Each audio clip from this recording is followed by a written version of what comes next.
சொல்ல நான் எப்படி ஆசைப்படுகிறது? இந்த அலோபதி மருத்துவ முறை குற்றம் சொல்வது என்னுடைய நோக்கம் அல்ல. சரி, நீங்க சித்த மருத்துவர்கள் மாநாட்டுக்கு வந்ததுனால இப்படி பேசுறீங்களா? அலோபதி மருத்துவர்கள் மாநாட்டுக்கு போனாலும் இந்த விஷயத்தை நான் பேசி பிரயோஜனமான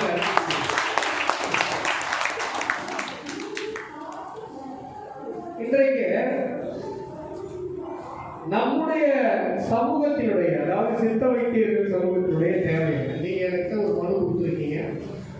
இந்த நேரத்தில் நான் சொல்லுகிறேன், கண்டிப்பாக நீங்கள் கொடுத்த அந்த மனு பாரம்பரிய சித்த வைத்தியர்களுக்கான பதிவு நடைமுறை மீண்டும் தமிழகத்தில் நடந்தே தீரும்.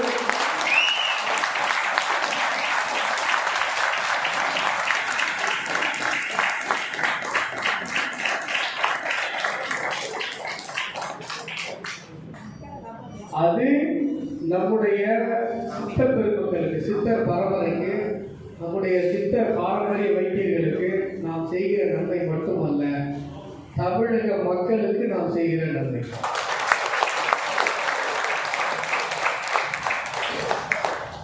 இன்றைக்கு சித்த மருத்துவம் பிஎஸ்எம்எஸ் இருக்கிறது. அது எப்படி இருக்கிறது என்று சொன்னால், எம்பிபிஎஸ் கிடைக்காதவங்க பிஎஸ்எம்எஸ்ல சேர்றாங்க.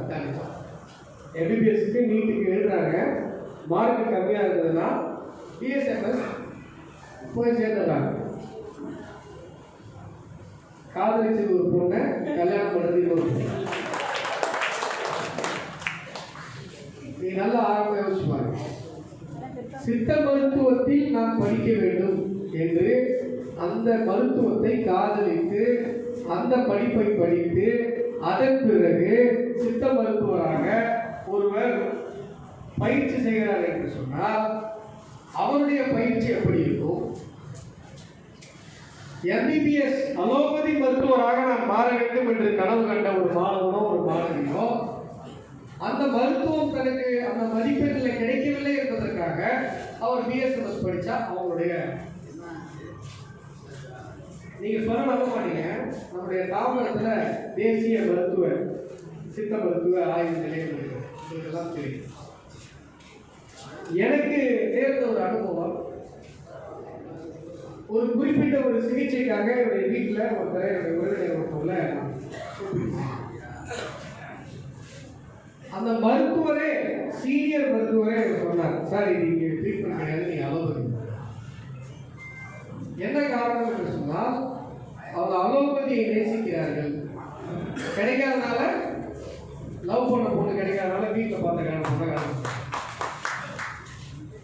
இப்போ பிஎஸ்எம்எஸ் படித்தவர்கள் கேட்டகரியில் என்ன பிரச்சனை இருக்கிறது என்று சொன்னால், சித்த மருத்துவம் என்பது வெறும் பிரிஸ்கிரிப்ஷன் கிடையாது.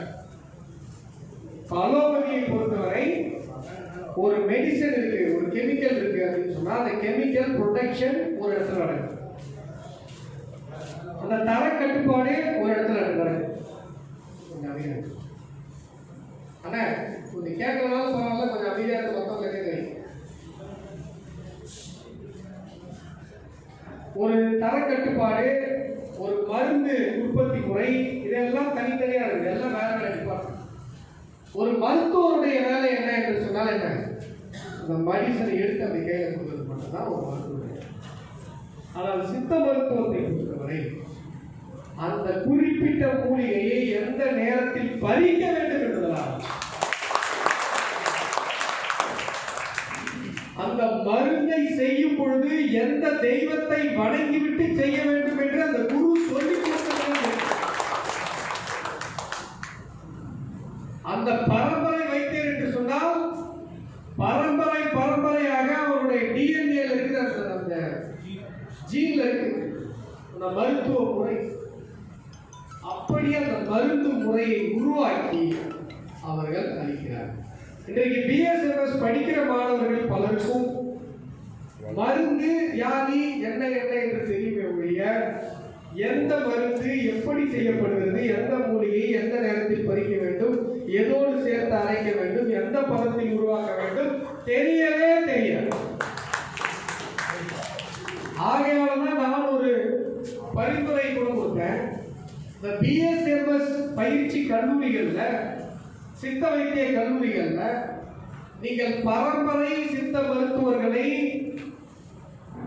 தொடர்ந்து